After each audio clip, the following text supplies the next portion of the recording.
The Witcher 3 next-gen mods. I gave top 15 most essential mods on a previous video, and now we're gonna check some better mods, some more unique mods. The mods that we're gonna cover are performance mods, utility mods, combat mods, difficulty mods, graphic mods, and so on. Let's not waste time and let's go. You flee, my dream come the morning.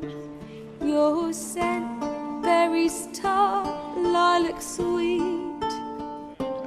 To dream of rain. The first one in line would be damage sliders for the next gen. Very simple mod. You min-max the damage output of Geralt and of all enemies in the game. It's simple as that. For example, if you play on a death march, you are not satisfied with enemies' damage and how they cannot one-shot Geralt, with this mod it can be done. If the previous mod doesn't work for you, this one is exactly the same, just looks slightly different. Fast and deadly combat next gen, again with the sliders, a bit more advanced mod than the previous one, so check out which one works for you the best. They do exactly the same thing. The final combat mod that I can recommend here, and probably the best one right now for the next gen, would be Witcher Combat Enhanced Next Gen Edition. What it does: enemies can dodge your attacks, they won't wait in groups to fight one-on-one with Geralt. Okay, you kill one, then the next one comes, they'll all go at the same time on you, so yeah, it makes the game more difficult.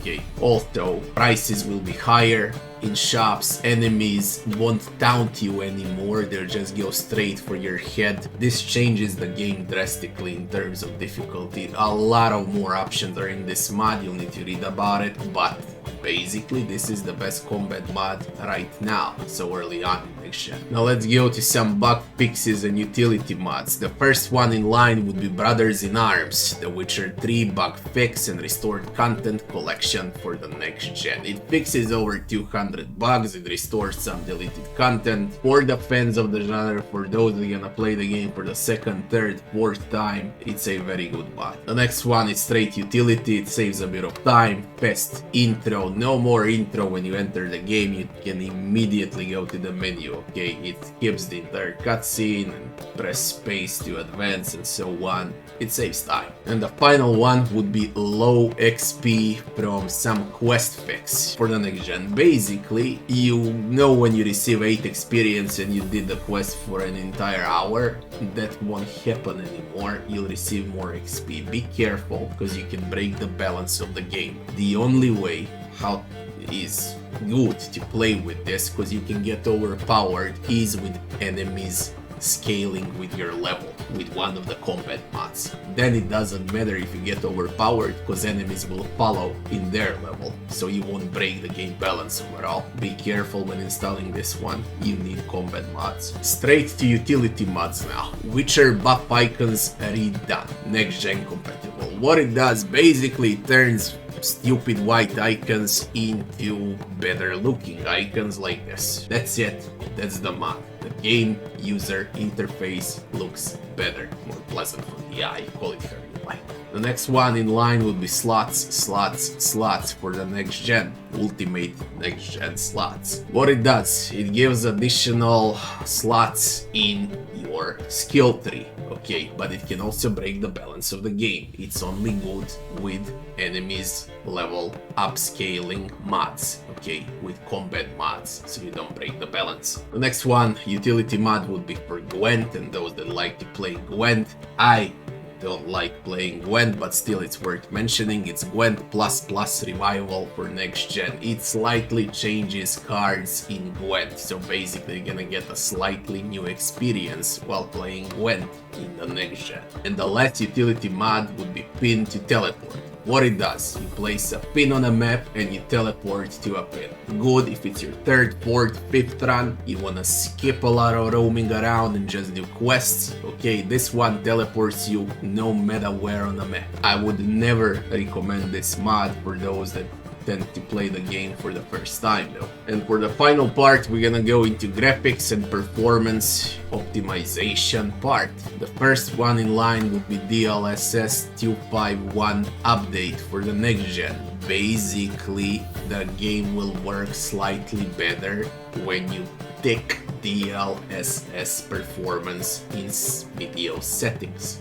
That's what it does. It boosts performance a bit. A more stable game with slightly better graphics, less system dependent. The next mod will be optimized ray tracing. Ray tracing is insane in this game, especially without DLSS. It takes a lot of your system resources. This mod will slightly reduce ray tracing requirements. Okay, so you can actually play with ray tracing and grab those 10 to 20 extra frames. It means a lot. It's a huge difference when you play on 20 frames or on 35 or 35 to 50, depends on your config of course, but this one can make a difference. The next in line would be better SSAO. For those that got used to play on this graphics setting in vanilla, now it's also available with a mod on a next gen. Boosts performance on SSAO. It's gonna work on some very old systems basically. It's the next gen working on old systems. That's what it does. Of course, there's huge graphic downgrade, but you can still play next gen. The next in line would be White Orchard Lightning next gen. White Orchard has the best weather in the game. Best clouds, best sunsets, best sunrise. This mod will make weather in the entire game, in Velen, in Novigrad, in Skellige, everywhere you move. Basically, it will make the environment, okay, the weather, like in White Orchard. It's gonna make the game gorgeous, in other words. If you like that weather from White Orchard, this mod is a must, especially like, for example, I hate rain and storm in Witcher 3 when it happens. It's really depressing. With this mod, everything is gonna be amazing, like in White Orchard. The next one in line would be Darker Nights for the next gen. You can customize how dark your game will be during nighttime, okay? And it can be extremely dark. So if you love immersion, if you love reality, this mod will absolutely make drastic changes during night when you play the game. The next one in line would be Precam mod, script edition for next gen. You stop the game, you zoom out wherever you want to, you take screenshots, you look at the environment from the sky, from wherever the hell you like, okay? Pre-camera, that's what it does. Good for those that like taking screenshots for sure. You can enter a pre-cam mod and control the camera, no matter when and where. This mod, Geralt the Witcher 1 inspired 4K next gen compatible, will make Geralt look like the one from Witcher 1. Okay, like the original Witcher. This mod is for the fans of the genre, for those that loved Witcher 1, okay, and wanna change their second, third, fourth run a bit.